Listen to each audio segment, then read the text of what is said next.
Mike Tyson dominates Roy Jones Jr. in exhibition fight between two former boxing greats. The fight between Mike Tyson and Roy Jones Jr. has ended without a result, with neither boxer looking likely to land a knockout blow in an exhibition bout more than a decade after their respective primes. The fight was not officially scored, but if it had been, Tyson would have handily beaten Jones Jr. on account of landing more punches and looking faster and more aggressive across the 8 two-minute rounds at an empty Staples Center in Los Angeles. Despite being famed for his speed during his career, and fighting professionally as recently as 2018, the 51-year-old Jones Jr. looked slower and was breathing raggedly far earlier than Tyson, 54. The fight had been billed as an exhibition, and in truth was barely more than an intense sparring session between two aged veterans, who looked every day of their 50-plus years from the moment they entered the ring.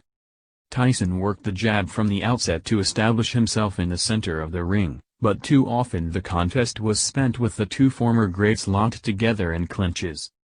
Tyson worked the inside better, pounding Jones Jr.'s body with some draining shots, but without enough to come close to forcing a stoppage. Jones Jr. attempted to bob and weave, lashing out with some of his trademark backhanded shots, but the former four-weight world champion's timing was all off, and he rarely connected.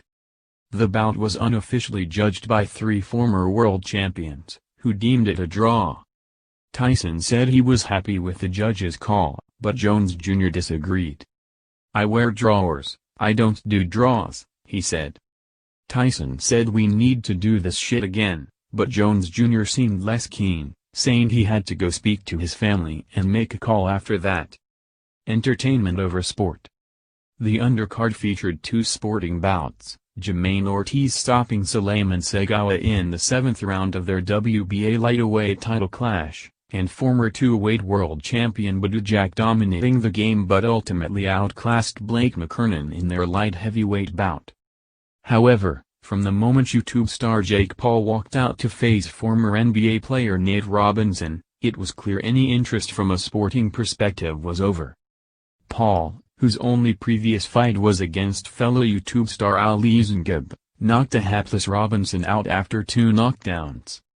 The sight of the former two-time slam dunk champion face down on the canvas was only marginally more unsettling than seeing the farcical way he approached the fight. Robinson recklessly charged into his opponent without much in the way of technique, illustrating that he had no place near a professional ring and, ultimately, doing the sport a serious disservice. Although YouTube white-collar boxing has proven to be a ratings winner in recent years, the mismatch should serve as a warning that anyone looking to step into the ring should be adequately prepared.